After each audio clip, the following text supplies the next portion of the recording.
In a world of floating islands, a great conflict began, which people would later call the Apocalypse War. A mysterious enemy appeared without warning, descending from the skies as winged orbs of light. These beings were grotesque and inorganic, unlike anything the world had ever seen before. Yet they used the same magic as humanity, earning them the name, the Unknowns, filling the sky with their presence. And so, through the invasion of those called the Fallen Angels, a massive threat loomed over everyone. Humanity was pushed to the brink of extinction, overwhelmed by the powerful invaders. But one great archmage stepped forward to save the world from complete destruction. He unleashed a massive spell, a glowing magic circle forming beneath him as he hovered in the air. His magic was incredibly powerful, easily destroying one of the strange celestial creatures. The young man had developed a unique magic called Mobius Phenomenon Reversal. In using this special power, he was able to repel all the mysterious enemies single-handedly. And so, after a long and devastating battle, peace finally returned to the world. The archmage looks at the clear sky, declaring that everything has been taken care of. The scene then shifts to the magnificent Magic's Palace Magic Kingdom, a castle floating among the clouds. Inside the royal palace's grand hall, a coronation ceremony is about to begin. The crowd cheers for Lord Alice, thanking him for driving away the fallen angels as he walks down the aisle. The people continue to shout his name, hailing him as the great archmage and their hero. He calmly approaches the grand throne and takes his seat. With a confident look, he accepts the cheers of the crowd, who call him their savior. And so he thinks to himself that he has finally become the king who will rule the world as the first emperor. He thought he had finally achieved his goal, but a voice suddenly calls out to him as brother. The new emperor turns a look of recognition on his face as he identifies the speaker as Sophia. The young man is introduced as Sophia, Alice's younger brother, who asks what his brother needs. Sophia then corrects himself, addressing the archmage not as brother but as the first emperor. And so he then asks if he could be the one to bestow the crown, which catches the new ruler by surprise. Alice contemplates the request, knowing that this duty usually falls to the archbishop. He remains silent for a moment, his eyes showing that he is deep in thought. And so his younger brother looks on with an eager and hopeful expression, waiting for a response. The archmage seems a bit taken aback, a bead of sweat forming on his face. The archbishop then steps in, stating that they would be honored if Sophia performed the ceremony. With a small smile, Alice agrees and tells him to proceed, much to Sophia's delight. The younger brother is overjoyed, thanking him and saying he is incredibly happy. Alice replies that he is happy too, as Sophia is his one and only brother in the world. The archbishop and the other priests look on with warm smiles, approving of the decision. And so, the moment has finally arrived for the hero to be officially crowned as the emperor. The crowd erupts in cheers once more, celebrating their savior and the ruler of Magic's palace. And Sophia holds the crown and announces he is ready, preparing to place it on his brother's head. And he gently places the crown, thanking his brother for everything he has done for him until now. But then, with a dark smile, he adds a chilling goodbye to his words. In an instant, the new emperor feels a sharp, sudden pain as blood splatters across his face. With a malicious grin, Sophia drives a dagger into his brother's chest, leaving the new emperor in utter shock. Alice stares in disbelief, unable to comprehend what is happening at his own coronation. His brother explains that his powerful Abius magic isn't always active, leaving him vulnerable. Sophia reveals he took advantage of this opening, assassinating him while his guard was down. Bleeding onto the floor, the archmage asks why, reminding Sophia that they are the only family they have, and his younger brother coldly pushes his head down, simply replying that he does not know the reason. The nearby priests look on with sinister smiles, revealing they were all part of the conspiracy. Sophia calls his brother a fool for ignoring the kingdom's politics to fight the fallen angels, saying his usefulness has ended. He declares that he will now become the first emperor and rule the kingdom in his place. With a look of pure hatred, he then tells the wounded hero to hurry up and die. And turning to the crowd, Sophia pretends his brother is just tired and asks someone to take him away. He instructs the priests to take the archmage to a room where no one will ever find him. And so with a cold look in his eyes, he orders them to leave his brother there quietly. And the archbishop agrees, telling the public that it must be exhaustion from the long war. As the hero is dragged away, the crowd cheers for the new emperor, completely unaware of the betrayal. The sun sets over the Magic's palace as the cheers for the supposed savior echo through the kingdom. And the scene shifts to a dark, cold dungeon, where the hero has been left to his fate. He lies on the stone floor, gasping for breath with the dagger still in his chest as his crown rolls away. He knows he won't survive, as the knife was coated with a lethal poison and driven deep into his body. In his final moments, he thinks about how he fought for everyone and for the kingdom, only to be betrayed. He clenches his fist in despair, thinking this was supposed to be just the beginning of his dream. He wanted to be a king beloved by all, and single tear falls from his eye as he thinks of his younger brother Sophia. He screams in anguish, questioning why his most beloved and only brother would betray him like this. A memory of their childhood flashes before his eyes, showing them running happily together hand in hand. He also remembers the times they spent studying side by side, always supporting each other. Back in the present, his sorrow turns to rage as he vows he will never forget this betrayal. The poison intensifies and he coughs up blood, his life quickly slipping away. With his last bit of strength, he decides that if it has come to this, he has only one option left. He prepares to activate his forbidden secret art, Mobius phenomenon reversal, at its maximum output. His plan is to surpass physical phenomena, reverse his own causality, and reincarnate through the cycle of rebirth. He knows there is no guarantee it will succeed, but he lies on the floor and reaches for the magic circle. Betting everything on this one miraculous chance, he touches the circle, and a powerful purple light erupts from his hand, flows forward, transitioning from his world to the present day, October 2026. An eye slowly flutters open, and the first thing it sees is the reflection of a large, golden chandelier. He becomes conscious and wonders where he is, feeling disoriented. His vision clears, revealing the ceiling of a lavishly decorated room. The room is filled with unfamiliar items like a globe, books, and framed pictures. He realizes this is not the royal palace of magics, which means his reincarnation must have succeeded. However, his body feels sluggish, and he wonders if it is a side effect of the magic he used. As he tries to process the situation, his eyes land on a hand mirror resting on the pillow next to him.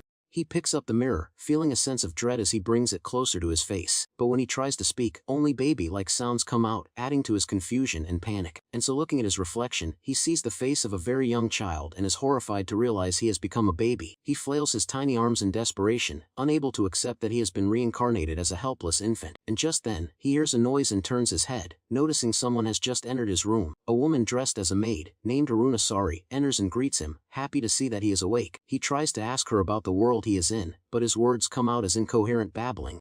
The maid misunderstands him, thinking he just wants to sleep more, and she picks him up to cuddle him. He struggles in her arms, trying desperately to tell her that she's wrong, but he can only make baby noises. She gently tries to soothe him, patting his back while he continues to try and communicate his real thoughts. The woman smiles sweetly, calling him a good child, completely oblivious to his internal turmoil. Despite his frustration, he finds himself relaxing in her warm embrace, feeling a strange sense of comfort. And his new body's limitations take over, and he feels an overwhelming sleepiness that he cannot fight. He finally gives in, closing his eyes as he drifts off to sleep in the maid's gentle arms. The babysitter smiles warmly, content that the child has finally calmed down and fallen asleep. But just as he's about to be put down, his eyes snap open again, resisting the drowsiness. And short while later, he finds himself back in his crib, looking out through the wooden bars. A nearby clock shows that a couple of hours have passed since he last woke up. 2 hours later, he sits up in his crib, looking drained and contemplative after his nap. He realizes that he can't resist sleepiness, which means his body now has all the physical limitations of an infant. He is also unable to communicate his intentions properly, which makes his situation even more frustrating. Realizing he needs to act, he reaches out with his small hand, determined to find a way to learn about this new world. He manages to unlock the latch on his crib, deciding he has to operate efficiently within his physical constraints.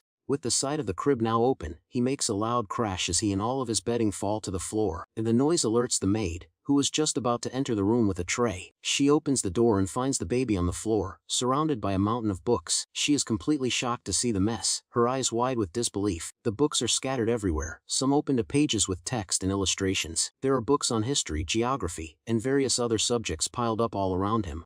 The young child sits in the middle of it all, reading one of the books with intense focus. He babbles something that sounds like data, pointing at the book as if trying to explain. The maid is stunned, asking how he managed to get out of the crib all by himself, and she quickly picks him up and checks him for injuries, her concern overriding her surprise for a moment. Relieved to find him unharmed, she breathes a sigh of relief, thankful he is safe, and she puts him in a high chair, telling him he gave her a fright and that babies can't be left alone for a second. The babysitter then prepares his meal, telling him to wait a moment while she gets it ready. With a determined look, the young boy thinks to himself that his mission was a success, and he managed to read books for young children, which gave him some basic knowledge about this new world. It seems he has been reincarnated 1,000 years into the future, a fact that he now has to accept. As he drinks from his bottle, he processes the information that is now October 2026 in the Gregorian calendar. He notes that beyond the magical development he knew, this new world has made remarkable scientific and technological progress. And so, it is an era where those who gained wisdom through learning shine brighter than the victors of the arena. However, he acknowledges that he still needs more documents to fully understand this world, as the books he read were for toddlers. He decides he needs to charm the maid to take him to a library, but his intense stare just makes her ask if someone is there. He then wonders about the parents of the household, as he has only seen female servants around so far. He holds up his empty bottle, trying to ask for another serving in his baby language. The maid is amazed that he has already finished the entire bottle, finding it completely empty. She pats his head, encouraging him to grow up big and strong, pleased by his healthy appetite.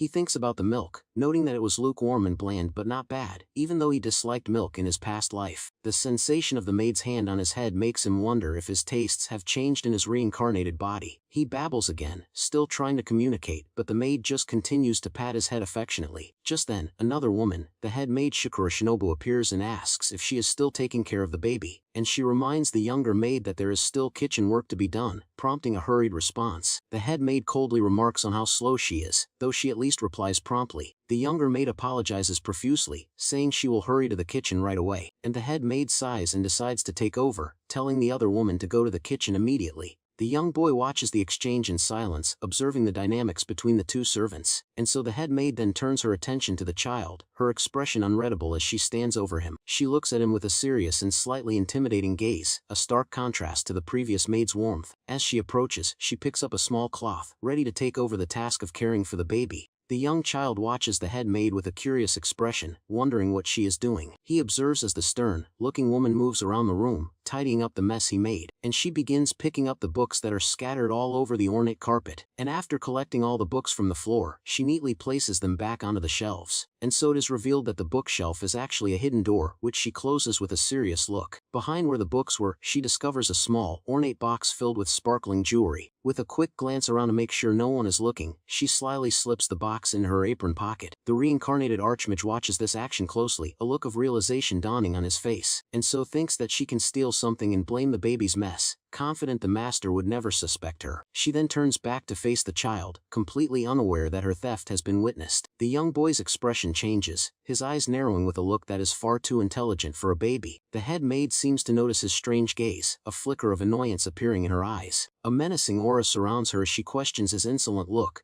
thinking he needs strict discipline, and she then picks up a thermos, stating that she was just using it to warm his milk, and so with a cruel smile, she wonders what kind of crying sounds he will make when the hot liquid splashes on him. The maid then throws the steaming liquid directly at him, intending to cause him serious pain, but just before the water hits it freezes in mid-air, suspended harmlessly around the child. The liquid remains completely motionless as the young boy looks on calmly from within the watery shield. His eyes begin to glow with a powerful purple energy, his expression turning serious and angry. He activates his magic, a must phenomenon reversal, and the hot water reverses its course back toward the maid. The head maid watches in stunned silence, unable to comprehend how the water has stopped and is now heading back towards her. Before she can react, the scalding liquid splashes all over her, causing her to let out a piercing scream. She falls to the floor, writhing in agony and screaming about how hot it is, desperately begging for some water to cool the burns. In the commotion, the stolen pearl bracelet flies out from her apron pocket, exposing her theft. The piece of jewelry sails through the air and lands perfectly in the small hand of the young child. With a smug look, he holds up the bracelet, realizing his magical abilities are still intact even in this infant body. The next day, outside the large, modern-looking mansion, a new plan is put into motion. The babysitter suggests they go to a fun park nearby, thinking it would be an enjoyable outing for a child, and she pushes him along in a stroller, telling him all about the fountains and swings they will see there. The young boy, however, seems to have a completely different destination in mind. He lifts his small hand and points in a different direction, away from the path to the park, and she stops and looks where he is pointing, agreeing to go that way even though she seems a bit confused, and they change their course, heading towards the location the young child has chosen for their walk. The babysitter looks up at their destination with a puzzled expression, not understanding his choice. Instead of a park, he has led them to a grand and imposing building that turns out to be a library, and she stands before the massive structure, asking if this is really where you wanted to come, and he has already acquired several books, including an encyclopedia and a grimoire, stashing them in the stroller. As they leave, he thinks to himself that these books should help fill in the 5,000-year gap in his knowledge. He plans to read them in secret, whenever the babysitter is not around to see him. The babysitter glances down at the child, who is now pretending to be asleep in his stroller. She finds his behavior very strange, wondering about a baby who dislikes parks and only wants to read difficult books. After their unusual outing, they finally arrive back home, with the babysitter opening the large front door, and she pushes the stroller inside and announces that they have returned from their walk. And so a man and a woman are waiting in the living room, and the woman happily exclaims that they are back. So the babysitter formally greets them, addressing them as the master and mistress of the house. The woman rushes forward with excitement, reaching for the baby and joyfully shouting his name, Alice.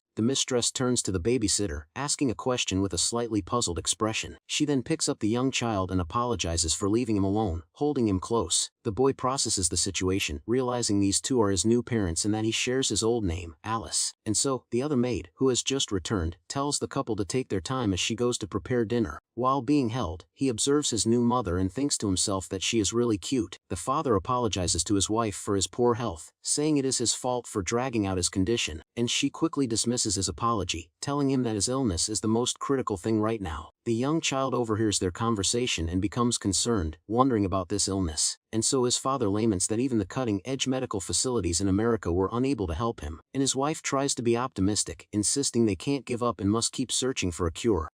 But he explains that they are running out of options, as their savings are depleted and the mansion might be foreclosed. To help with their financial struggles, the mother suggests reducing their annual donations to the orphanage, and so her husband firmly rejects the idea, stating that supporting those children is his reason for living. He closes his eyes in sorrow, wondering why he must suffer from such an incurable disease. The reincarnated archmage listens to their conversation, silently taking in all the details of their situation, and he thinks about the mansion, finding it comfortable and deciding he would rather not lose it. He also notes that his new parents seem to be virtuous people, as shown by their dedication to the orphanage. With a newfound resolve, his past and present selves merge as he decides he will save this couple. He reaches out to his father, babbling as if he wants to be held, and his mother interprets his gesture. The man takes his son into his arms, but his words are grim as he says he might not be able to hold him for long. He decides to use his Mibuus phenomenon reversal magic to diagnose his new father's illness. He suppresses his magical output, applying the secondary effects of reversal for a physical scan of his father's body. He notes that human anatomy seems unchanged after 1,000 years and begins to check for abnormalities in the magical meridians. He quickly pinpoints the problem, identifying a blockage in one of the man's magical pathways. He reaches out and touches his father's chest, who asks what his son is trying to do. The young child focuses his energy, preparing to use his magic to clear the blockage he has found. He sends a small pulse of magic into his father's acupuncture point, causing the man to jolt in surprise. The man stumbles back, groaning in pain as his wife rushes to his side in a panic. He feels a strange sensation in his body, a bead of sweat forming on his brow as he tries to understand what's happening. He places a hand on his chest, noticing a strange feeling that is both unfamiliar and yet somehow positive. He realizes with a start that his condition is improving, a spark of hope igniting within him, and a smile spreads across his face as he confirms that his health is definitely getting better. He exclaims that he is feeling so much better, and his wife wonders if it could be a miracle.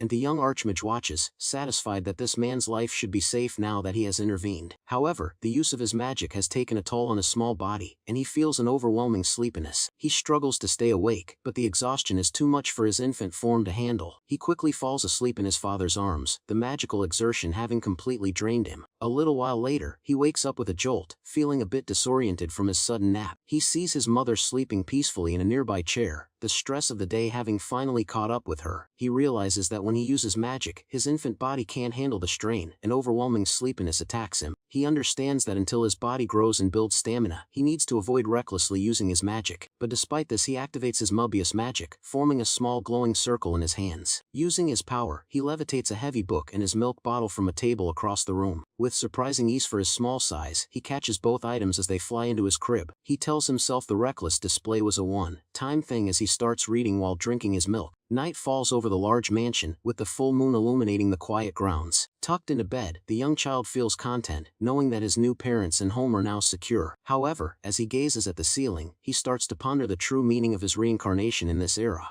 He is certain there must be a reason for his rebirth at this time and becomes determined to discover it. Meanwhile, outside in the darkness, a mysterious figure silently steps onto the mansion's property. A group of cloaked figures meets the disgraced head maid, who confirms that the mansion holds valuables. Two of the intruders observe the home, noting its fancy appearance and that its master is sick. Another one adds that the owner is so kind that the security around the house is extremely lax, and so the bandaged maid impatiently demands her payment for showing them the way to the mansion. The leader of the group tosses a bag of money to her, settling their deal before they proceed, and so with a sinister grin, he gives the order to break in and to kill anyone inside who might see them. He then adds a chilling instruction not to show mercy to anyone, not even to the infant, and his followers agree, and the group of intruders prepares to storm the mansion under the moonlight. Inside, the young archmage is sleeping peacefully, completely unaware of the danger approaching, but suddenly he sits up in his bed, his eyes snapping open as he senses a powerful and malevolent presence. and his eyes narrow as he quickly realizes the presence he sensed belongs to a group of intruders. He lets out a quiet sigh, a look of annoyance and resignation on his face, and so with a determined expression, he decides that he will have to drive them out of the house himself. And despite his serious inner resolve, he had earlier maintained the facade of a happy, innocent baby in front of his parents. Outside, the mansion is bathed in the pale light of the full moon, its peaceful exterior hiding the danger within. The intruders have already breached the perimeter and are now inside the mansion's foyer. They move silently through the grand entrance hall, their shadows dancing on the walls. The leader of the group stops in front of a plain wall, preparing to use his magic. A bright blue magic circle suddenly materializes on the wall, creating a portal for them to pass through. He and his cloaked subordinates step out of the magical gateway, having bypassed all the conventional locks, and the leader comments that there is no magical interference barrier, calling the master of the house gullible. Using the layout he obtained from the disgraced maid, he confidently leads his group toward the master's study. He orders his men to steal anything of value they find, but one of them asks what to do if they are discovered by the staff. The leader's cold and silent glare is enough of an answer, telling his subordinate not to make him say it twice. With a cruel sneer, he then gives the explicit order to kill anyone they find inside the house. Upstairs, the master and mistress of the house are sleeping soundly, completely unaware of the home invasion. They lie peacefully side by side, their rest about to be shattered by the intruders. The cloaked figures move with deadly speed and silence through the mansion's opulent corridors. But their leader suddenly comes to a halt, a sharp look in his eyes as if sensing something is wrong. They arrive at a large set of double doors, their sinister shadows cast upon it as they believe they have reached the study. The leader of the intruders kicks open the door to what he believes is the study, ready to plunder, and so he orders his men to search thoroughly for a magic stone box that he is certain must be hidden somewhere in the room, and his subordinates immediately get to work, searching every nook and cranny of the lavishly decorated study. One of them checks behind a large painting, hoping to find a hidden safe or compartment, and so another one looks under the furniture, but their search comes up empty, much to their leader's frustration. The leader grumbles that it's strange he can't find the valuables anywhere in the room, and so suddenly, one of his men calls out to him, pointing towards a different part of the mansion. Lying on the floor in the hallway is a large, glowing purple magic stone, sparkling brightly. Two of the intruders find the high purity magic stones, but their leader is puzzled why they are in the hallway. One of the cloaked figures looks towards a nearby room, a hint of suspicion in his eyes. Peeking through a slightly ajar door, he sees another, even more valuable-looking magic gem. The glowing crystal sits on a small table, its facets catching the light and creating a dazzling display. And he calls out to his boss in excitement, telling him that these are magic gems, which are worth 100 times more than magic stones. The leader realizes that the real treasures were being stored in this other room all along. He enters the room and finds the young archmage sleeping in his crib, but his attention is on the valuable gems. One of the intruders reaches for the magic gem, deciding to take care of it first before dealing with the baby. But just as he is about to touch it, the young child's eyes snap open, revealing he was only pretending to be asleep. The leader of the group is startled by the sudden movement, his eyes widening in surprise. The reincarnated archmage lets out a loud, piercing cry, a tactic to alert the entire household to the intruders. One of the men suggests silencing the infant, but the leader, enraged, yells for them to kill it instead. One of the intruders raises his dagger, telling the infant not to take it personally as he moves in for the kill. But before the blade can connect, the young archmage activates his NBUS phenomenon reversal magic. The intruder is suddenly thrown back, his hand glowing as if it has been burned by a powerful force. The dagger is deflected and sent flying, spinning through the air as the man is repelled by the magic. He screams in pain as he is thrown against the wall, his fellow intruders looking on in shock and confusion. So, the leader of the group is also caught off guard as a teddy bear, seemingly thrown from the crib, hits him in the head. He and his subordinate are sent flying by an unseen force, crashing hard onto the floor, and they are then lifted into the air, completely helpless against the powerful magic that has taken hold of them. The leader groans in pain, his body contorting as the strange force presses down on him. His eyes bulge as he realizes he is completely at the mercy of this unknown power, calling his attackers petty thieves. A mysterious voice reveals it is the court mage stationed at the mansion, and has reversed their gravity. The voice continues, warning that its magic is far more powerful and can kill them all instantly if it goes all out. The leader of the intruders grits his teeth in frustration, not expecting to encounter a bodyguard. The mysterious voice then demands to know who sent them, offering to spare their lives if they answer. The leader, under immense pressure, claims that there is no mastermind and that they acted on their own. That the court mage concludes they are just common thieves and orders them to drop what they stole and leave. The leader reluctantly agrees, begging for the unsettling gravity magic to be released, and spell is suddenly dispelled, and the intruders are sent crashing back down to the floor. They land in a painful heap, groaning in agony from the rough landing. The leader glares with hatred and frustration, a bead of sweat on his brow as he realizes he has been completely outmatched. Not willing to accept defeat, the leader of the intruders gathers his energy for a final attack. He unleashes a powerful blast of magic, accusing the mysterious court mage of lying. The beam of energy rushes towards the baby's crib, but the leader's attack is met with an equally powerful defense. After a bright flash of light and a cloud of smoke, he finds that his magic has been completely nullified. In place of the baby, a strange scarecrow-like figure now stands, leaving the intruders completely baffled. The young archmage watches from his bed, calling their pointless resistance foolish as he holds up a strange device. The intruder looks down in terror as he realizes he has been trapped in a magical illusion,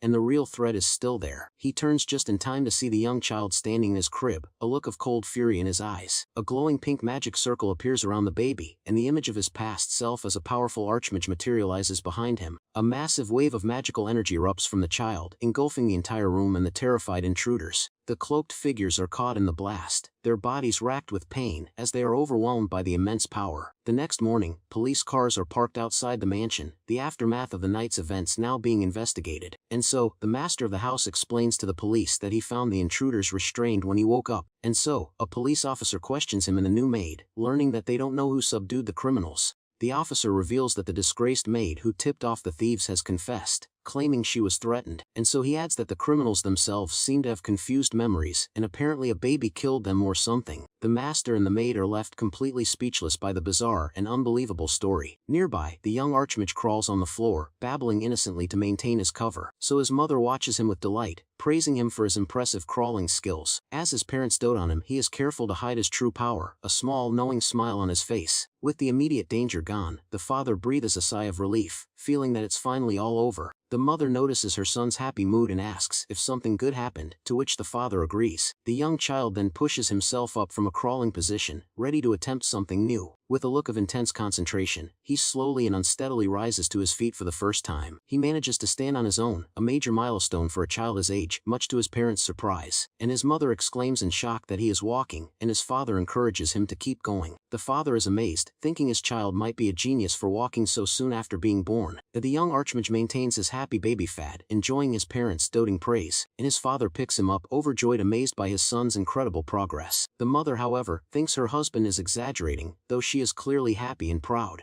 The young child is content, thinking that physical independence through walking is a good start for now. He understands that he will need to train not just his intellect, but also his physical body. However, he is also aware that becoming too much of a child prodigy could be problematic. He decides he needs to grow quietly and inconspicuously, continuing his studies in secret while maintaining his cover. And so the new maid brings him a bottle of fresh milk while he sits among a pile of books, already engrossed in his reading. She watches him with a look of awe and disbelief, a bead of sweat on her brow. She is convinced that this child is a true genius, having witnessed his incredible abilities firsthand. She rushes to tell the master and mistress what she has seen, her voice filled with excitement and shock. The maid explains that their son insisted on having the books, and he has been reading them all morning. The father looks at his son in stunned silence, a look of pure astonishment on his face as he wonders if his child is gifted. The reincarnated archmage listens to his parents' excited plans, a thoughtful expression on his face. The father is thrilled, deciding they must enroll their son in the Ministry of Magic and Science's educational institution. As his parents discuss his future, the young child remains silent, continuing his own studies among the pile of books. He is engrossed in a thick history book, his small hand tracing the ancient text as he absorbs the information. The book reveals that 5,000 years ago, the world was home to a super-ancient civilization, the Magic Kingdom, Magic's palace. This heroic nation repelled the mysterious fallen angels and brought peace to the world. But the history books now claim that the ruler of this nation was the first emperor, Sophia. The text describes Sophia as the great archmage who commanded the apocalyptic war and whose descendants prospered. It states that even 5,000 years later, the bloodline of that kingdom continues to rule the world. The modern world's peace is attributed to the reign of the first emperor, and even superpowers fall under his influence. The current world emperor is Sophia the 100th, who rules from the Magic Kingdom, guarded by a magical warrior elite. And the young archmage processes this new information, realizing they have completely erased his existence from history. And he places his hand on the book, acknowledging that history is often distorted by the victors for their own convenience. A look of pure fury appears on his face as he thinks of his brother, Sophia, and the extent of his betrayal, and with a sinister smile, he decides that he will not let this false history stand. He vows to expose the truth and bring the real history to light, seeking his revenge after 5,000 years. He will use his unique magic, Albius phenomenon reversal, to achieve his goal and reclaim his rightful place. Suddenly, his intense emotions cause his magic to surge, and the maid calls out his name in alarm, and he and all the books around him begin to float, a poltergeist phenomenon caused by his overflowing power. He curses inwardly as he realizes he has unconsciously reversed gravity, losing control for a moment. The maid is completely terrified, her face pale with shock as she tries to comprehend what just happened, and she runs from the room screaming for the master, begging for forgiveness for her incompetence. Later that night, the mansion is quiet again with the full moon shining brightly in the sky. The young archmage is practicing his walking, his parents encouraging him with every step he takes. So he takes a few wobbly steps and then tries to say mama, which comes out as my, much to his mother's shock. He then tries to say papa, and his father is equally stunned to hear his son's first words. Both parents are in disbelief, amazed that their son has called them by their names so soon. The father is convinced his son is gifted, having learned to speak at such a young age, and so, the maid then enters the room to announce that the preparations for the evening are ready, and the mother is surprised to hear it is already that late, the time having flown by while playing with her son, and she turns to her son, a sweet smile on her face as she calls out his name.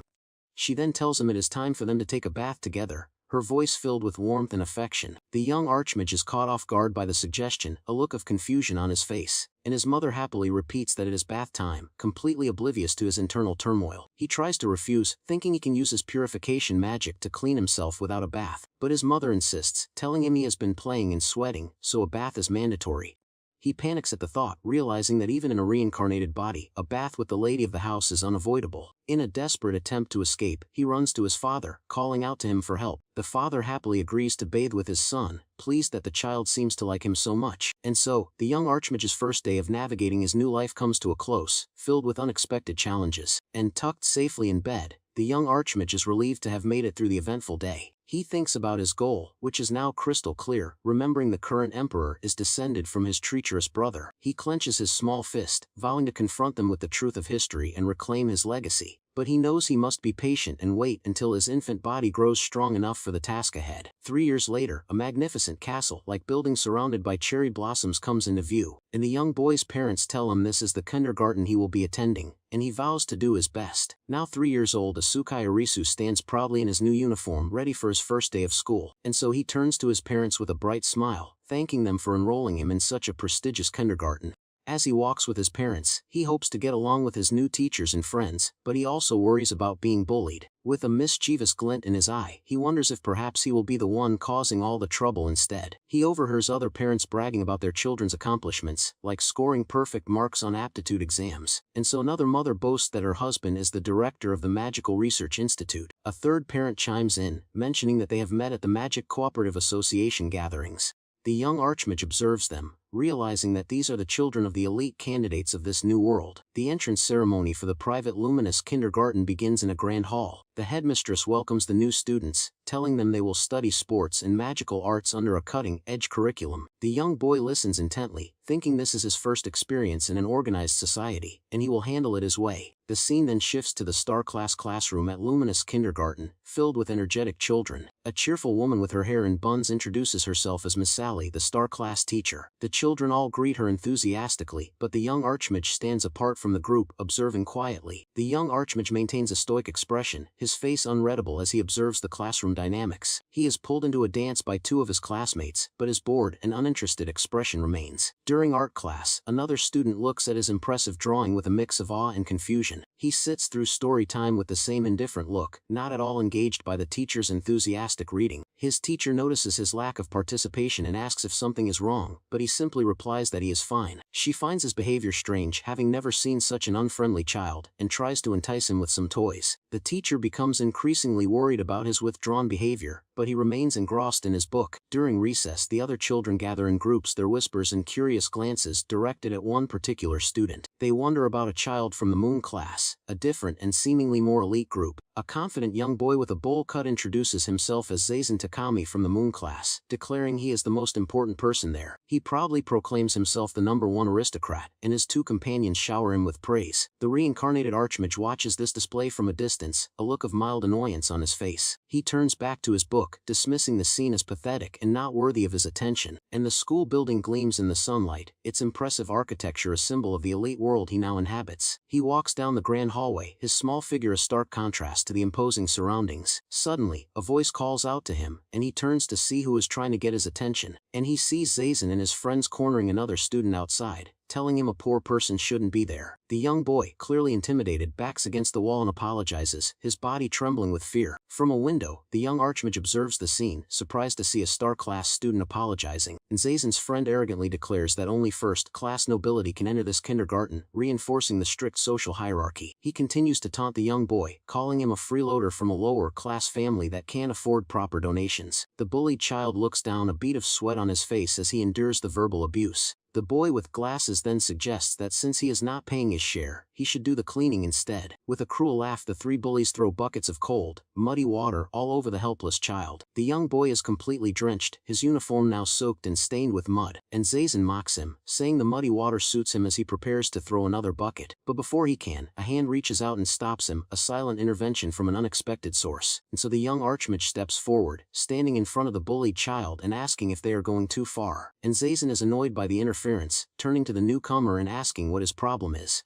The reincarnated Archmage calmly tells him that the other boy didn't do anything wrong and that he should stop. Zazen's friend recognizes him as the new kid from the star class, a fact that seems to annoy them. So he looks the young Archmage up and down, thinking he also looks poor and that something about him is irritating. Zazen lets out a dismissive huff, clearly not intimidated by the intervention, but just as he is about to retaliate, one of his friends spots their teacher, Miss Sally, approaching. The bullies quickly try to hide their buckets, but it is too late as their teacher has already seen them. Enraged, Zazen turns on the young Archmage, calling him an idiot for getting them in trouble. He decides to punish him as well, raising the bucket of muddy water to throw it at him. But the young Archmage is prepared, his hand already glowing with a faint magical energy. He activates his Menbius phenomenon reversal magic just as Zazen throws the water. The muddy water freezes in midair and then forms into a large wave, turning back towards the stunned bully. Zazen is left standing in stunned silence, his bucket still in hand as he tries to process what just happened. The wave of muddy water crashes into him, and his friends can only watch in shock as their leader is completely drenched. Zazen stands in a puddle of mud, crying out that it's so dirty as his friends call out his name in concern. The young Archmage then takes the bullied child's hand, a firm and reassuring grip that surprises the other boy. And so, with a confident smile, he tells the other boy it's time for them to go, ready to leave the scene behind. The bullied child is confused but allows himself to be led away, still processing the sudden turn of events. And so, the two of them walk away from the stunned bullies, who are left to deal with the muddy aftermath of their failed attack. They find a quiet spot away from the others, the grand school building looming in the background. The young Archmage asks if he is okay, and the other boy thanks him, confirming his name is Alice. The boy introduces himself, and they exchange a polite greeting, a new friendship forming between them. The young Archmage then tells him that donations and social status don't matter, a statement that confuses the other boy. He advises him to resist properly if something bothers him, saying that waiting for someone else's help is foolish.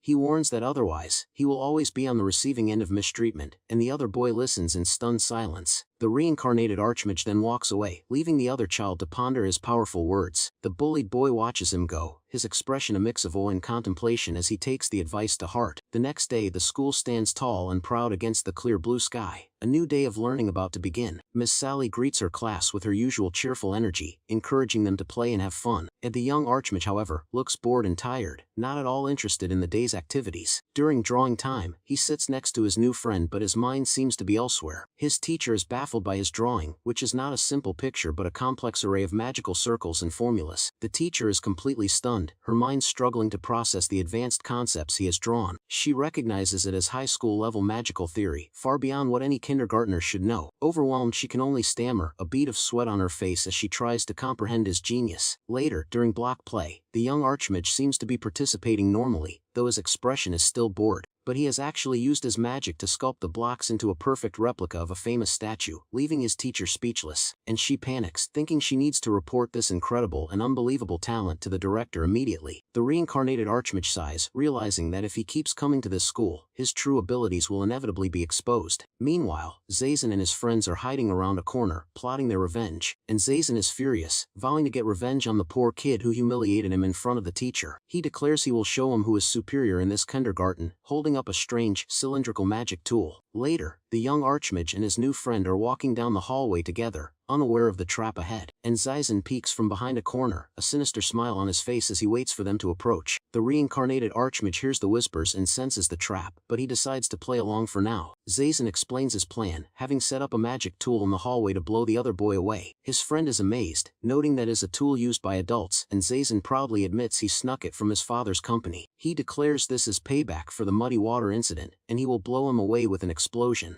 The young archmage finds the trap so obvious that pretending not to notice it is exhausting. As they get closer, Zaisen's friends give him the signal, and he prepares to activate the magic tool. He pulls the pin, a maniacal grin on his face as he imagines his rival screaming in pain. But just as he activates it, a massive explosion occurs not in the hallway, but right in front of the bullies. The young boy cries out in fear, reaching for help as he braces for the impact of the explosion. But the young archmage activates his Mobius phenomenon reversal magic, creating a protective barrier around them. The explosion is redirected, and a powerful shockwave erupts from where the bullies were standing, and Zaisen and his friends are thrown back by the blast, their faces a mixture of shock and confusion. They are sent flying through the air, their plan having backfired in a spectacular and painful way. The three bullies land in a heap on the ground, groaning in pain from the unexpected explosion. The reincarnated archmage stands calmly amidst the chaos, having effortlessly protected himself and his friend. The loud explosion attracts the attention of Miss Sally and another teacher, who rush to see what happened. They find the three bullies sitting on the ground, dazed and confused with stars circling their heads. And so, the young archmage points at them and explains that a sudden gust of wind occurred and the children got caught up in it. And he adds that with the recent unstable weather, they were also surprised by the sudden occurrence. And he then turns to his friend, and the two of them quietly slip away from the scene. They walk away, leaving the teachers to deal with the dazed and confused bullies. The teachers look at each other, still trying to process the bizarre explanation for the loud explosion. Later, the two boys are seen sitting on a bench in a quiet part of the school grounds. The young boy asks his new friend how he can become strong like him, a look of admiration in his eyes, and he confesses that he doesn't have any confidence in himself and is always getting bullied, and he admits that he can't even tell his parents about it, his voice filled with sadness and frustration.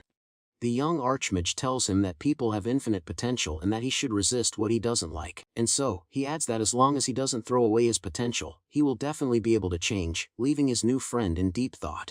The young archmage thinks to himself that he has done the same, placing his trust in someone's potential. A memory of his past life flashes before his eyes, showing him with his brother, Sophia, whom he once believed in. And the other boy is still contemplating the idea of potential, a thoughtful look on his face. But then, a bright smile spreads across his face as he declares that he understands and will try his best. The reincarnated archmage watches his new friend with a small, knowing smile, pleased by his newfound resolve. He reflects that even in a place with only small children, society's structure of takers and the taken from is already formed. So the next day, the school's playground is filled with children running and playing under the warm sun. The children are all dressed in their gym clothes, enjoying a day of outdoor activities and games. Miss Sally watches them with a proud and happy expression, but her smile soon fades as she notices something is wrong, and she turns her head, her eyes scanning the playground for a particular student who is not with the others, and she finds a young girl kneeling by the fence, her head down and her body trembling. The teacher rushes over to her, a look of concern on her face as she asks what is happening, and so, the girl clutches her chest, saying she doesn't know what's wrong but her chest is pounding and she can't breathe.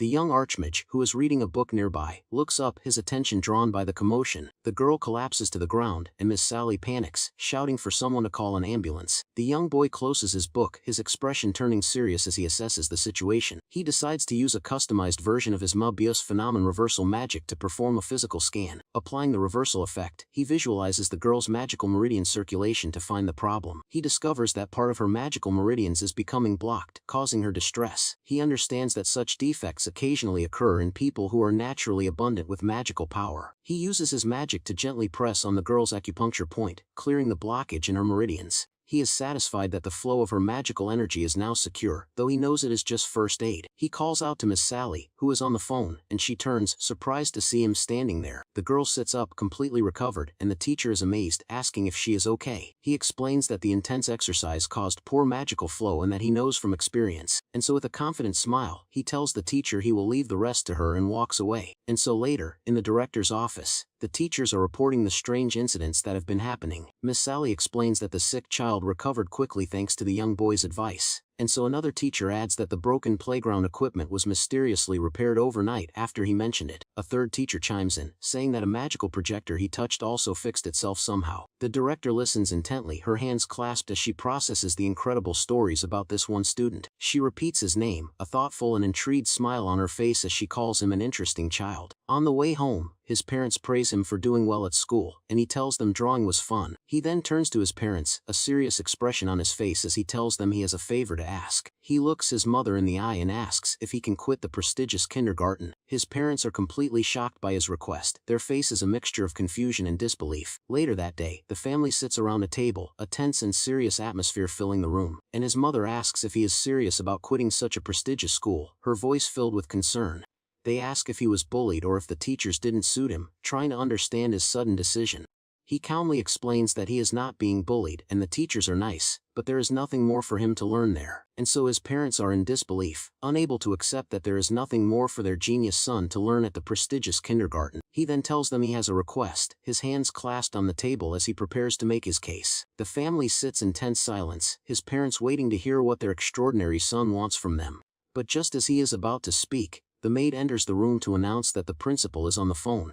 The mother is surprised to hear from the principal, and she gets up to take the call, a worried look on her face. She confirms her identity and listens to the principal, her expression growing more and more concerned. The young archmage overhears the conversation and starts to worry, wondering if the magic bomb incident has been exposed. Then the next day the family is called to the principal's office at Luminous Kindergarten. They sit before the principal, and the mother asks what she wanted to discuss, hoping her child hasn't caused any trouble. The principal smiles, a calm and knowing expression on her face as she prepares to speak. She assures them that their son has not caused any trouble, but rather they are amazed at his exceptional talent. The parents are confused, asking what she means by exceptionally talented, as they look at their son.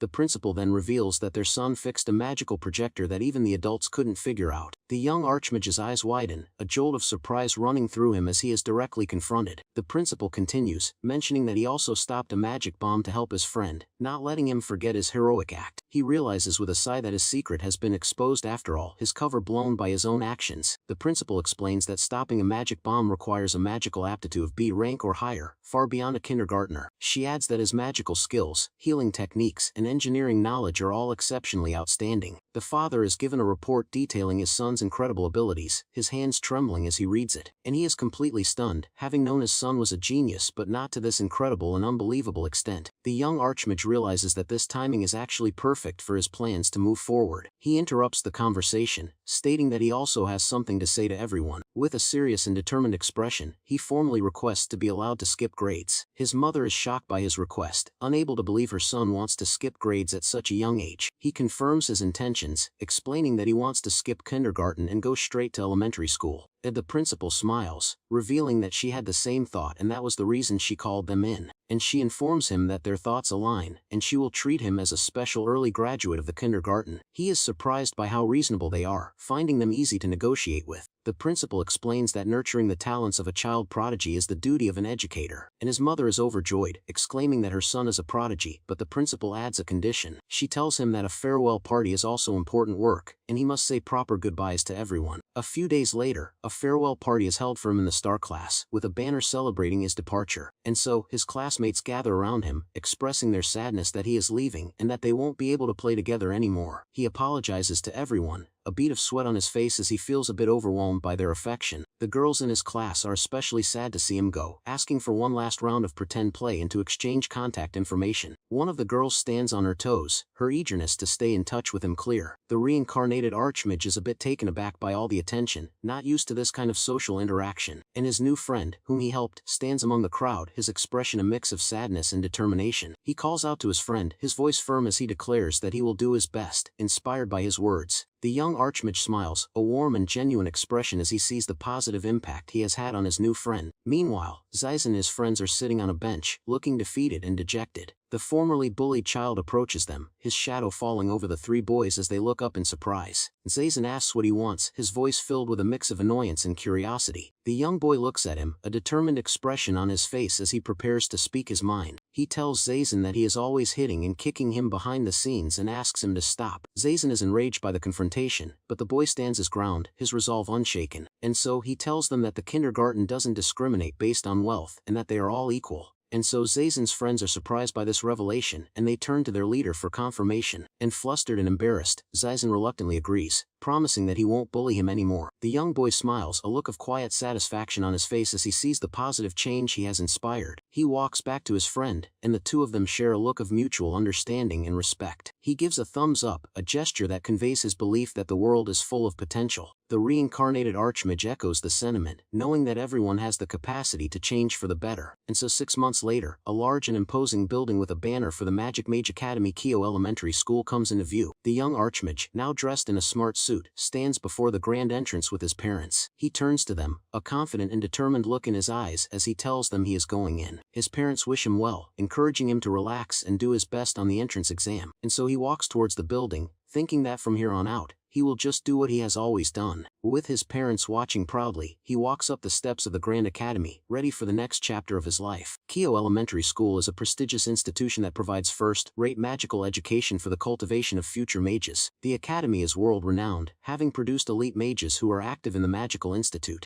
The young Archmage knows that his first step towards his goal is to enroll in this prestigious academy. As he stands with his parents, he is watched from a distance by a stern-looking man. The man recognizes him, surprised to see a fallen aristocrat taking the entrance exam for an elite school. He points him out to his son, calling him a stain on their family name and an eyesore. The reincarnated Archmage is unaware of the hostile glares, his focus solely on the path ahead. He enters a large lecture hall, filled with other young candidates all vying for a spot in the academy. He sits among them, his expression calm and composed as he waits for the exam to begin. An elderly proctor announces the start of the 2030 entrance exam, addressing the hopeful students. He tells them that the future of the world rests on their shoulders, urging them to become first-rate mages. And the students all respond with a resounding wise, their voices filled with determination and excitement. And so, the proctor places a hand over his heart, adding that their efforts are all under the guidance of the World Emperor. And so the young Archmage's expression darkens at the mention of the Emperor, a flicker of anger in his eyes. He clenches his fists, the name of his treacherous brother echoing in his mind. He thinks of Sophia and his descendants, a look of fierce determination on his face as he vows to confront them. With a confident smirk, he silently challenges his brother's legacy, telling them to wait for him. And so, he walks down the long hallway, a piece of paper in his hand as he prepares for the first part of the exam. He looks at the schedule, which includes a magical aptitude test, an academic test, and a mock battle. He dismisses the challenges as easy, confident in his abilities to pass with flying colors. As he walks, he bumps into another student, a small collision that will soon lead to a new rivalry. The other student, the son of the stern-looking man from before, angrily tells him to watch himself. He towers over the young Archmage, a look of disdain on his face as he asserts his dominance. The reincarnated Archmage quickly apologizes, knowing that causing a commotion here would not be wise.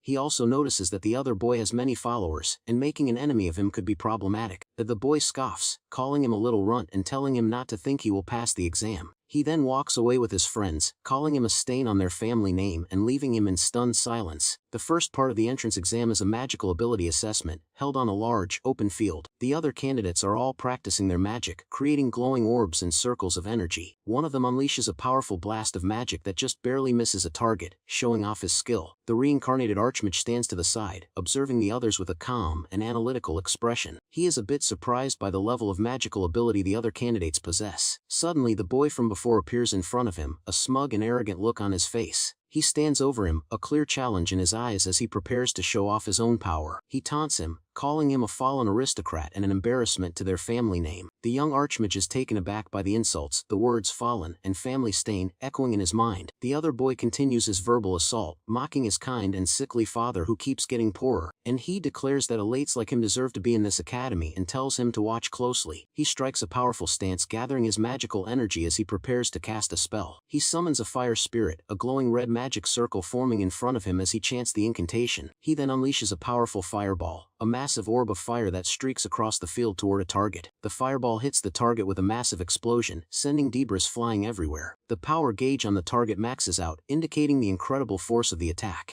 The other students and the proctor are all stunned by the display of power, their eyes wide with disbelief. They whisper among themselves, wondering if this is really an elementary school exam and noting its middle school level magic. The boy lets out a smug huff, a look of triumph on his face as he basks in the attention. He turns to the young Archmage, telling him to just head home, confident that he has proven his superiority. The reincarnated Archmage simply stands there, his expression unreadable as he prepares to take his turn. He activates his own custom abyss magic, a blue aura surrounding him as he uses gravity manipulation. He sends a small, controlled blast of energy towards the target, a stark contrast to the previous explosive display. But his attack also maxes out the power gauge, showing that his refined technique is just as powerful. The gauge even begins to spark and malfunction, unable to handle the sheer force of his concentrated magic. The other students are once again in awe, their faces a mixture of shock and admiration. The target then shatters into pieces, completely destroyed by the young Archmage's incredible power. The arrogant boy is left speechless, his eyes wide with disbelief as he realizes he has been completely outmatched. He can only watch in stunned silence as the dust settles, his confidence completely shattered. Suddenly a large disc-shaped object flies towards him, a new and unexpected part of the exam. He panics, letting out a scream as he tries to dodge the incoming projectile.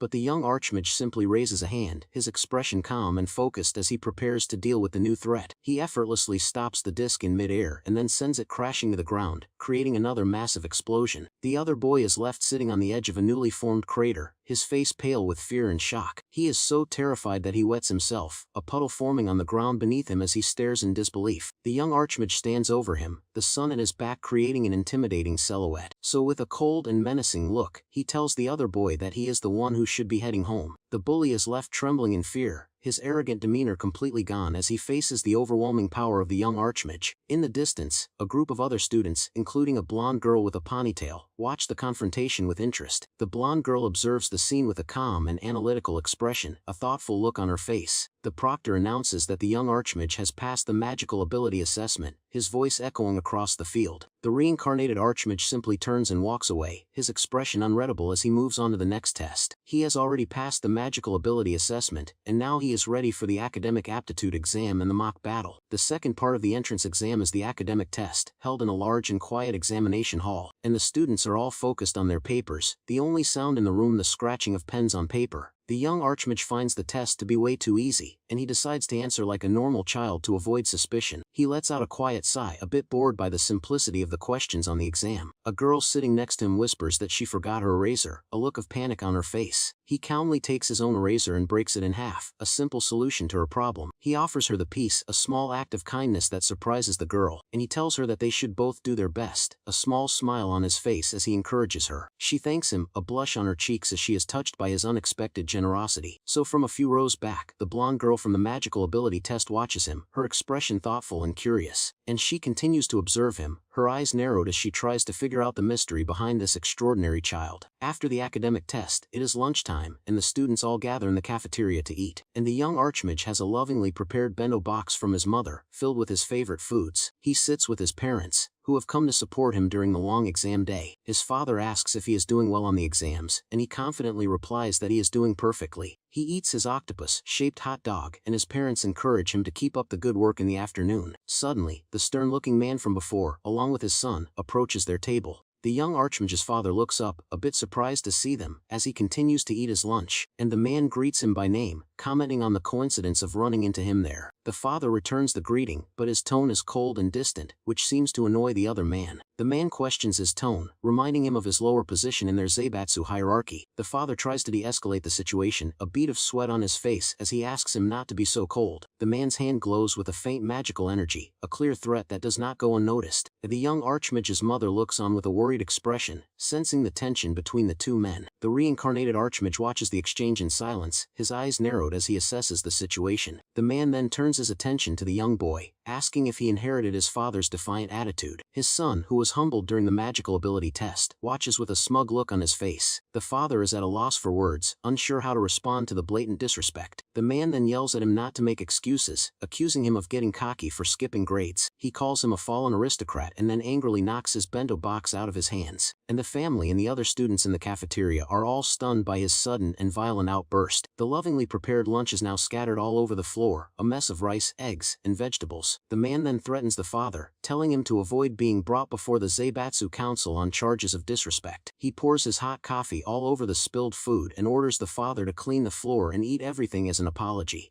The young Archmage tries to intervene, telling his father that it's enough, but his father holds him back. The father bows deeply, apologizing for his son's behavior and asking for the man to let it slide. He explains that if they cause a commotion, his son could be disqualified from the exam, and he begs for mercy. The reincarnated Archmage watches his father endure this humiliation for his sake, a look of pain and anger in his eyes. He reflects on his past life, realizing that he acted recklessly back then, and it wasn't the right strategy. He knows he needs to learn from this lesson, remembering he was assassinated in his past life for neglecting this same principle. As the food from the bento box falls to the floor, he decides that he will not make the same mistake again. With a look of intense focus, he activates his magic, and the spilled food and coffee begin to reverse their fall. The hot coffee splashes back into the man's face, causing him to cry out in pain and surprise. He stumbles back, clutching his face and yelling about the hot coffee, his son rushing to his side. He glares at the young Archmage's family, vowing that they will remember this humiliation. He and his son then run off, the man desperately searching for water to cool his burns. The father is left in stunned silence, his mind struggling to process the sudden and bizarre turn of events. The young Archmage then calls out to his father, a calm and reassuring smile on his face.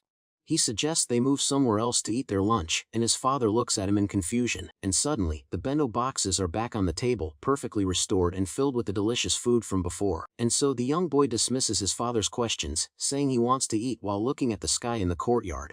The parents watch in stunned silence, their minds still reeling from the sudden turn of events and their son's hidden power. And the final part of the entrance exam is a mock battle, held in a massive coliseum filled with cheering spectators. And so, the crowd is filled with the parents and families of the candidates, all eagerly watching the young mages compete. The young Archmage is called to the arena, his small figure standing alone in the vast entrance tunnel. He takes a deep breath, a look of calm determination on his face as he prepares for the final challenge. He walks out into the arena, his footsteps echoing in the massive space as he heads to the center. He looks around at the cheering crowd, a bit surprised by the scale of the event. So his opponent is announced as Karasumura Yamabuki, the same boy who had taunted him earlier. The reincarnated Archmage is not surprised, a small, knowing smile on his face as he finds the matchup interesting, and his parents watch from the stands, their faces filled with worry as they see their son's opponent. The boy explains that his father bribed the original opponent and rigged the mock battle to make him kneel, and he cracks his knuckles, a confident and arrogant look on his face as he prepares to fight. And so he thinks that with this mock battle, he can beat the other boy without any worries, confident in his rigged victory. And the young Archmage agrees to the fight, a sinister smile on his face as he says it's time to get started. He then taunts his opponent, calling him the wedding, yourself jerk, from the previous encounter. The boy is enraged by the insult, his face turning red as he yells that he will kill him. He declares that he will pound the cheating fool. With his own cheating, a look of pure hatred in his eyes, he reveals a magical bracelet that his father gave him, a powerful item that will give him an unfair advantage. The bracelet is a powerful magic tool that increases the wearer's magical power by 10 times. The young Archmage simply smirks, his confidence unshaken as he prepares to face his overconfident and cheating opponent. The magical bracelet is an A-rank artifact worth 250 million yen, a rare item that draws only from high-level monsters, and he is confident that the examiners, having been bought off, will turn a blind eye to his use of the powerful item. The bracelet glows with an intense light as he activates its power, a surge of magical energy flowing through him. He summons the fire spirit salamander again, its power now amplified by the magical artifact. He unleashes a massive fire bird, a torrent of flames that engulfs the entire arena. He glares at his opponent, confident that he is toast against such an overwhelming attack. The crowd is in an uproar, stunned by the unbelievable power that is at the level of a university student. The boy's father watches from the stands with a smug and satisfied smile, pleased by his son's display of power. The massive fire bird rushes towards the young Archmage, leaving a trail of destruction in its wake. The boy gloats, asking how his opponent likes his amplified power, certain that he has won. The arena is filled with a thick cloud of smoke and dust, obscuring the view of the aftermath. But as the smoke begins to clear, a pair of glowing pink eyes can be seen, completely unharmed by the attack. The reincarnated Archmage stands in the center of the arena, surrounded by a swirling aura of pink and blue energy. The other boy is in disbelief, unable to comprehend how his attack, now 100 times greater, could have failed. He watches in horror as the young Archmage summons his own fire bird, a massive and powerful creature of flames. The young boy simply raises a hand, his expression calm and confident as he prepares to end the fight. He unleashes his Moos Phenomenon reversal magic, sending a powerful blast of energy towards his opponent. The boy's fire bird is completely dissipated, and he is left to face the full force of the counterattack. He can only watch in terror as the powerful blast of magic turns his own attack into a harmless firework, and his parents, who are so confident in their rigged victory, are left speechless by the unbelievable turn of events. The boy is terrified, letting out a scream as he scrambles away from the powerful giant. He tries to defend himself, summoning a fire spell to keep the giant at bay. The arena is filled with explosions as the two magical beings clash in a spectacular battle. The announcer, who is also the boy's father, is caught in the crossfire and cries out in pain as he is hit by the heat, and the young archmage walks through the flames, his body surrounded by a protective aura of magical energy. He looks up at his opponent, a look of calm determination on his face as he prepares to end the fight. The boy is left speechless, his face a mixture of fear and disbelief as he stares at the unharmed child. And so the reincarnated archmage explains that he could have ended this with a complete reflection on the first strike. He points out that his opponent's magic power has increased significantly, and asks if he cheated somehow. The boy vehemently denies cheating, but his nervous expression gives him away. The young archmage then reaches out and touches the magical bracelet, his eyes glowing with power. He activates his Membius phenomenon reversal magic, a surge of energy flowing from his hand into the artifact. The magical bracelet shatters into pieces, its power completely nullified by the young archmage's superior magic. He tells the boy that his cheating ends here and asks if he is ready to face him on equal terms. He clenches his fist, a powerful aura of pink and blue energy surrounding him as he prepares for the final blow. The boy collapses to the ground, his body trembling with fear as he faces the overwhelming power of the young archmage. The reincarnated archmage unleashes a powerful blast of energy, his eyes glowing with an intense light. The boy can only watch in terror, his face a mask of fear as he braces for the impact. He lets out a final desperate scream, his voice filled with a mix of defiance and terror. But the young archmage's attack is not what he expects, and the fight comes to a sudden and unexpected end. The defeated boy is left trembling on the ground, his face a mask of pure terror, and the young archmage's father is stunned by the display, his mind still trying to process his son's incredible power. The boy's father calls out to him, but the young archmage's father intervenes, telling him the match is already decided. He looks at his son and tells him to stop, and the young archmage reluctantly agrees. He turns and walks away, leaving his defeated opponent sitting in the crater he created. And so he then approaches his father and the announcer, who are both still in a state of shock. The announcer, who is also the boy's father, is at a loss for words, unable to comprehend what he just witnessed. And so he finally finds his voice and declares that Kurasumaru has lost his will to fight, making the young archmage the winner. And the crowd erupts in cheers as the young boy is declared the victor of the mock battle. He walks out of the arena, his fist raised in a quiet victory as confetti rains down on him. His parents greet him with proud smiles, their faces filled with a mix of awe and admiration. He walks away from the arena, his victory secured and his place in the academy now guaranteed. As he walks, he senses someone approaching him from behind and turns to see who it is. The blonde girl from before is leaning against a wall, her arms crossed as she waits for him, and she approaches him, a curious and slightly challenging look in her eyes as she asks for a word with him, and she congratulates him on his victory, telling him that he did very well in the mock battle. She then asks if he is the one who skipped grades, her tone a mix of curiosity and skepticism, and he is a bit taken aback by her overly familiar and direct approach, wondering who this girl is. He confirms that he is, and she continues to question him, her interest clearly piqued, but as he speaks, his vision starts to get blurry, and he feels a wave of dizziness wash over him. The blonde girl asks if he is listening, her voice filled with a mix of annoyance and concern as he sways on his feet. He suddenly collapses, falling forward and grabbing on her for support, much to her surprise. She is shocked to find him asleep, his head resting on her shoulder as he snores softly. A short while later, he wakes up with a start, his mind still a bit groggy from his sudden nap, and he finds himself in a comfortable room, with his parents sitting on a couch and looking at him with relieved smiles. He greets them, a bit confused as he asks where he is, not recognizing the unfamiliar surroundings. The elderly proctor from the exam is also there, and he explains that they are in the principal's office for the final interview. He tells the young boy that it is only natural to be exhausted after such a battle and that he slept well. And so, his father explains that they were worried when he didn't come back to the observation area after the fight. The young archmage apologizes to his father, a bead of sweat on his face as he feels a bit embarrassed.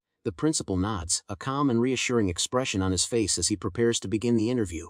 He tells them that now that the young boy is awake, they can begin the final interview. The reincarnated archmage sits up straight, his expression serious as he prepares for the last part of the exam. The principal then reveals that he has already passed, a statement that surprises the young boy. He explains that in the long history of the school's entrance exams, he has never seen such incredible results, and so with a warm and welcoming smile, he declares that they nurture mages that lead the world and welcomes him to the school. The young archmage is overjoyed, thanking him and saying he looks forward to working with him. His parents are overcome with emotion, their faces filled with a mix of pride, joy, and disbelief. The principal watches him, a thoughtful and intrigued look in his eyes as he senses his exceptional talent. He is curious to see what kind of school life this extraordinary boy will lead, his expectations high for the new student. The opening ceremony for Key Elementary School begins, the grand building a symbol of the elite world he is now a part of, and so the young Archmage walks among the other students, his new uniform setting him apart from the crowd. He looks around at his new classmates, a mix of curiosity and determination in his eyes. From the crowd of parents, his mother and father wave at him, their faces filled with pride and joy. He gives them a small, confident smile, a silent promise that he will succeed in this new environment. As he walks, his eyes are drawn to a familiar pair of shoes, a hint of recognition in his gaze. He looks up and sees the blonde girl from the entrance exam. Her expression is serious and intense as ever. She stands with her arms crossed, a look of challenge in her eyes as she stares directly at him. She asks if he has anything to say to her, her tone a mix of annoyance and expectation, and he is a bit taken aback by her directness and asks who she is, having forgotten her from their brief encounter. The girl is enraged by his forgetfulness, letting out a frustrated scream as she can't believe he doesn't remember her. A memory of him collapsing and grabbing onto her for support flashes in his mind, but he still doesn't recall her name. He asks what she is talking about, his confusion only adding to her frustration, and she calls him a clueless little one, unable to believe he doesn't even remember their first meeting. And she tells him that he confuses her, her words a mix of frustration and a strange kind of admiration.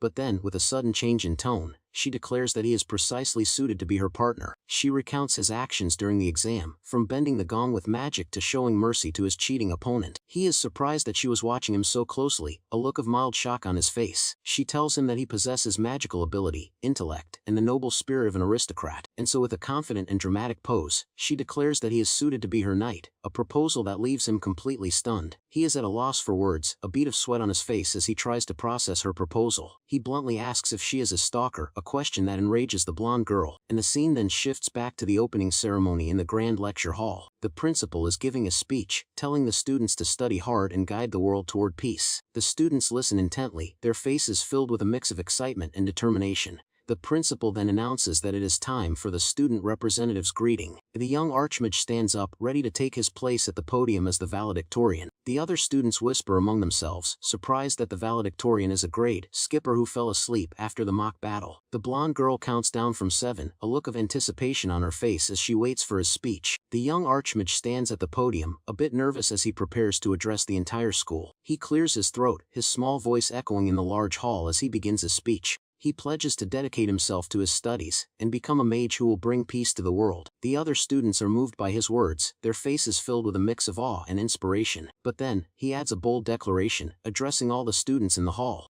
He challenges anyone who thinks they are the strongest in the school to come after him after school, and so the blonde girl is stunned by his audacity, her eyes wide with a mix of shock and amusement. And so he then issues a direct challenge, telling them to fight him with no holding back. The other students are in an uproar, completely baffled by his unexpected and aggressive declaration. The principal, however, simply watches with a small, knowing smile, intrigued by his boldness. The young Archmage is determined not to waste his time fooling around, seeing this as the fastest way to prove he is number one. After school, the young Archmage and the blonde girl walk out of the Grand Academy building together. She asks if he is sure about his challenge, a hint of concern in her voice. He confirms that he is, explaining that he wants to take shortcuts and this is the fastest way. She is confused by his answer, but before she can ask what he means, he senses an attack. He quickly pushes her out of the way and summons a magical shield just in time to block a powerful blast of energy. The blonde girl is shocked by the sudden attack, her heart pounding as she tries to process what just happened. The young Archmage stands protectively in front of her, his magical shield still active as he faces their attackers. A group of older students, their faces filled with arrogance and hostility, stand before them. He smiles, a look of satisfaction on his face as he is glad that someone actually came to challenge him. The leader of the group compliments his block, a smug and condescending tone in his voice, and so he then declares that he has come to knock him down, his eyes fill with a look of pure aggression. He tells the young boy that the upper grade students will teach him the school's customs, a clear threat of violence. The reincarnated Archmage simply smirks, a look of amusement on his face as he is not at all intimidated, and he is pleased that his declaration reached so far and that he now has a chance to prove his strength.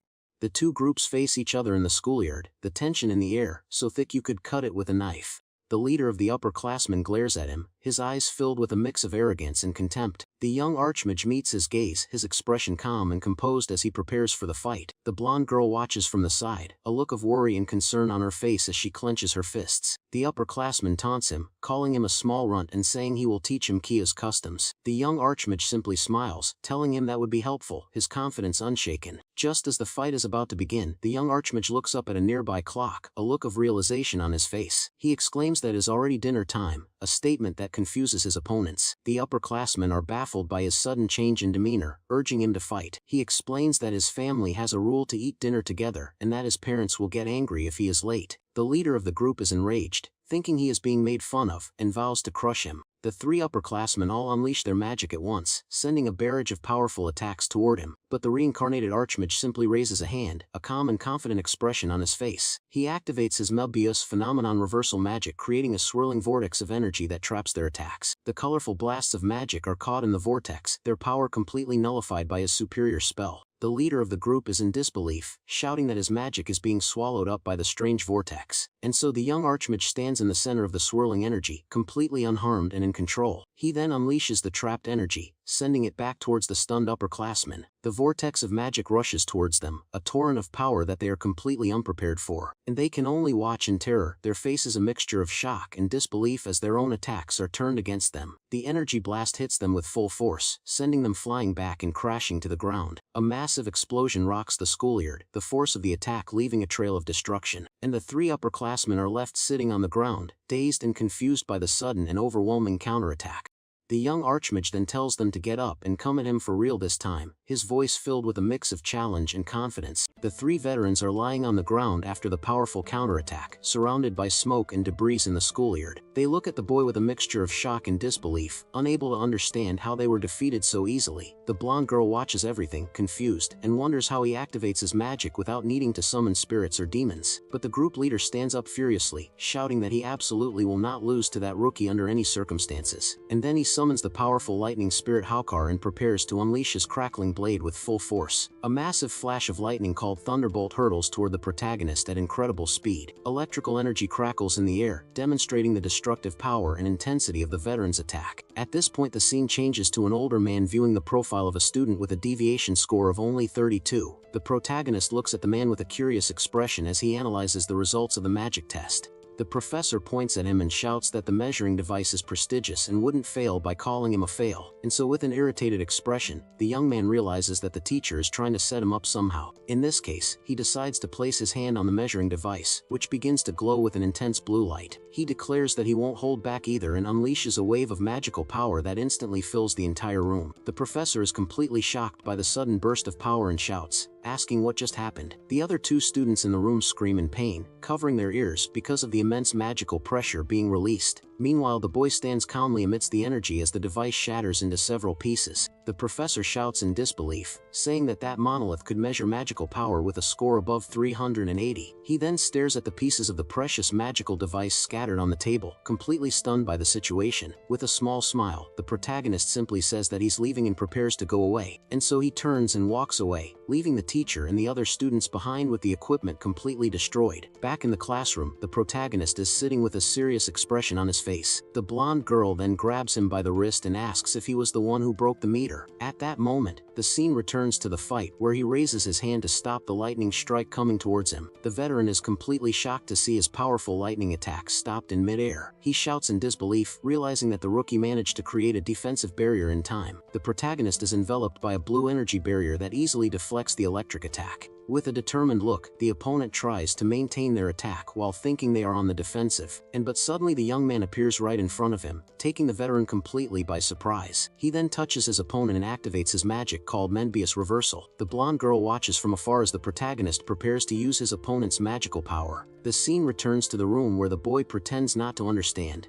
saying he doesn't know what she's talking about, and she says it doesn't matter, but now he has become the lowest ranked student in the school. But with a confident smile, he replies that he'll figure it out somehow without worrying. A notice board shows that students' scores have been rechecked using backup devices. Then a teacher explains that the bracelets distributed to all students have an official name. The device will monitor and evaluate your magical actions and fluctuations 365 days a year. The teacher shouts that the overall evaluation ranking will determine everyone's hierarchy in the school. The scene cuts back to the fight, and the veteran's attack is reversed, returning directly to him with full force. He is struck squarely by his own lightning magic, with no way to defend himself from the surprise attack. The veteran's eyes turn white, indicating that he was defeated by the counterattack. The veteran named Kuruno falls defeated to the ground while his friends scream his name in utter despair. Meanwhile, the protagonist explains that he kept the reflection of power a minimum so as not to seriously injure his opponent. He then tells the others that their colleague will only have numbness that will pass quickly, leaving them both relieved. With a smile, the boy thanks them for the fight and says he hopes to work with them in the future, calling them senpais. Later that evening,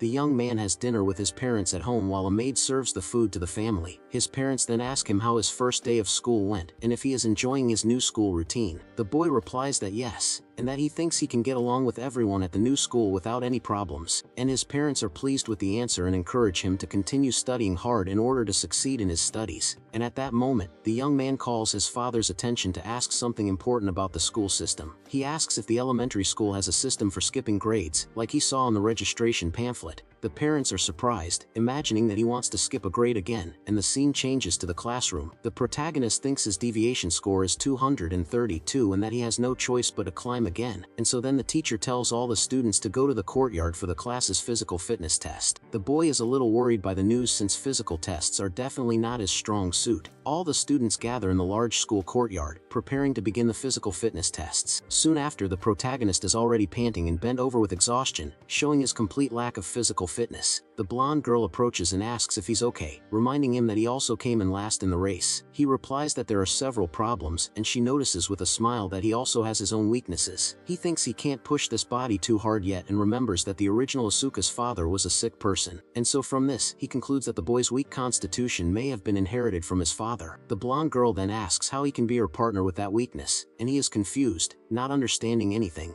She gets annoyed that he doesn't remember and reminds him of her proposal for him to become her knight. At this point, the protagonist finally begins to remember their previous encounter and her crazy proposal. She asks him what his answer is, but then says with a confident look that she already knows what he's going to say. The boy is still confused and asks what she means because he doesn't understand his classmate's attitude. The scene cuts back to dinner and the boy's father asks if the reason for all this might be because of a girl named Alice, and the young man confirms that he will do his best because life is short and it's worth facing all the challenges. His father becomes extremely excited and shouts to the maid to prepare red rice to celebrate his son's decision. His mother, Alice, comments with a smile that once he makes up his mind, he won't change it for anything. He thinks to himself that primary school is too low a level for him and that he will graduate quickly. The next day we see the grand and imposing academy where elite students study and hone their skills, and so in the classroom, the other students whisper about the rumor that the newcomer defeated all the veterans the day before.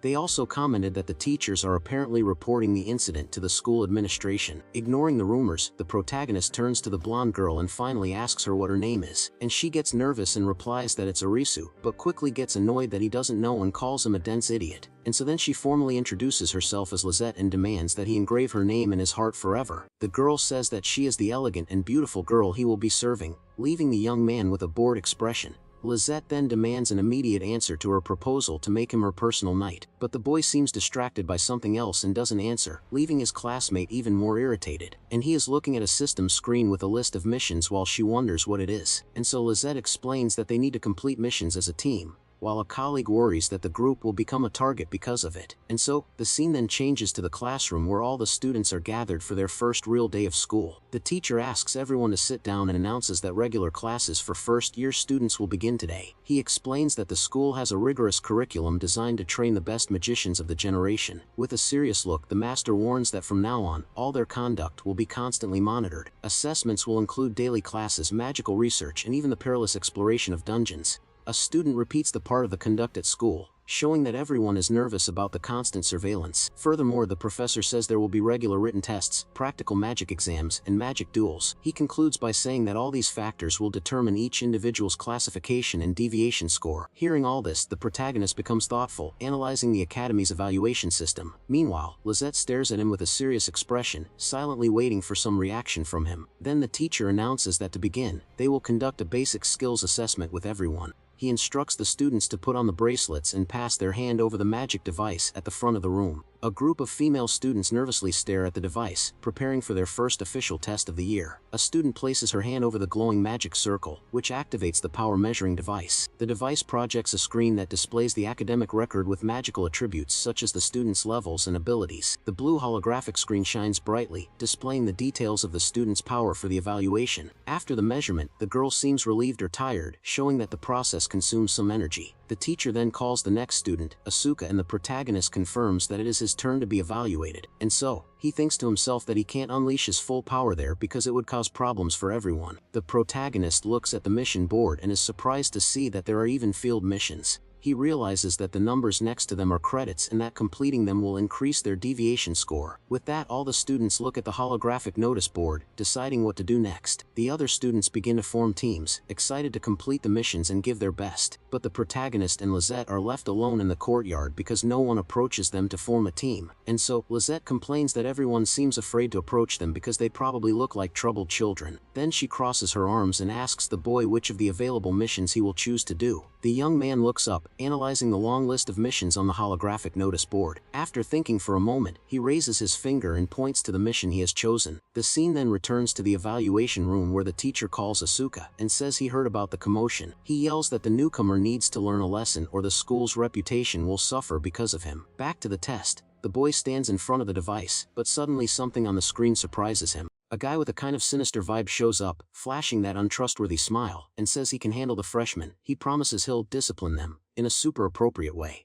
A spoiler: it won't be appropriate, it's pure mischief. We discover he's talking to a professor, who immediately promises to take his performance into consideration for this generous help. With a clearly evil gleam in his eye, the guy stresses that he's going to teach these arrogant, stuck-up freshmen a very painful life lesson. Cut the scene. Now we're in a super dark cave, where our MC and his partner are in Indiana Jones mode, exploring the place. The two are super chill, walking through the cave and using a magical light, like an arcane smartphone, to brighten the gloomy path. Suddenly a glob of blue goo drops from the ceiling, aiming for a white-haired boy. Luckily, the MC reacts faster than lightning. He immediately casts a spell called Mobius Phenomenon Reversal, and a magic circle appears. With that, the goo that was falling is thrown back up, and the two just watch the disaster leave without the slightest worry. The blonde girl is totally jaw-dropped by this power, thinking this kid is too strong and beyond her imagination. She continues her internal monologue about the Mobius magic, which is different from anything she's seen, because it summons absolutely nothing. The young woman then concludes that this kid is the perfect partner for her plans and ambitions. After the scare, the duo continues their walk until the boy trips on some rocks and almost looks foolish, stumbling. He regains his balance and moves on next to his friend until they finally come face to face with a gate. The MC has a profound thought, realizing the cave holds ruins from the Magic's Palace era, from when he was still alive. Feeling that strong nostalgia, he gives a little smile.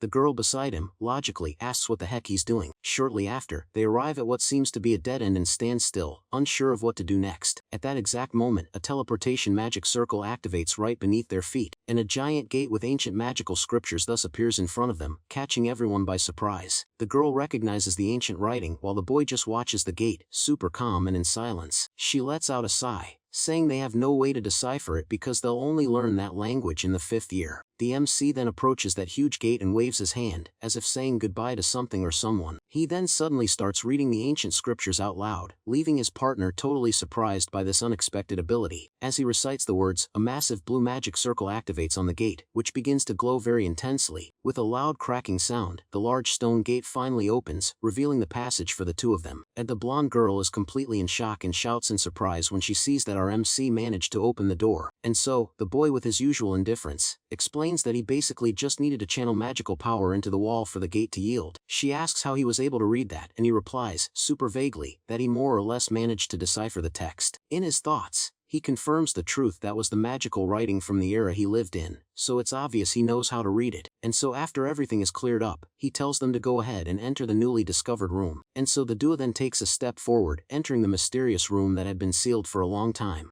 Upon entering, they are confronted with a huge and ancient hall with pillars and impressive architecture. The two look up, marveling at the grandeur of the place they found inside that cave. In the center of the hall, atop a stone altar, a golden bracelet floats, emitting a blue light. The girl is open-mouthed once again, not understanding what is going on there in that place. The MC however recognizes the item and says that is the bracelet of invisibility. He wonders why something he himself created 5,000 years ago is being kept in a place like this, and his face turns serious as he observes the item he made in his past life, displayed right there in front of him. And so suddenly, the girl gets scared and asks what's happening as the place starts to shake. A burst of blue energy occurs behind the altar, and a powerful presence emerges out of nowhere in the location. From the shadows, a giant dragon made of blue energy appears, staring down the two young adventurers. The blonde girl quickly casts a scanning spell to analyze the boss that appeared in front of them, and status screen then reveals it's a thunder dragon with 16,000 HP and electrical abilities. She realizes that this creature is the mission's boss and that the situation looks very dangerous. With a confident look, she thinks it's all fine because they have each other to fight.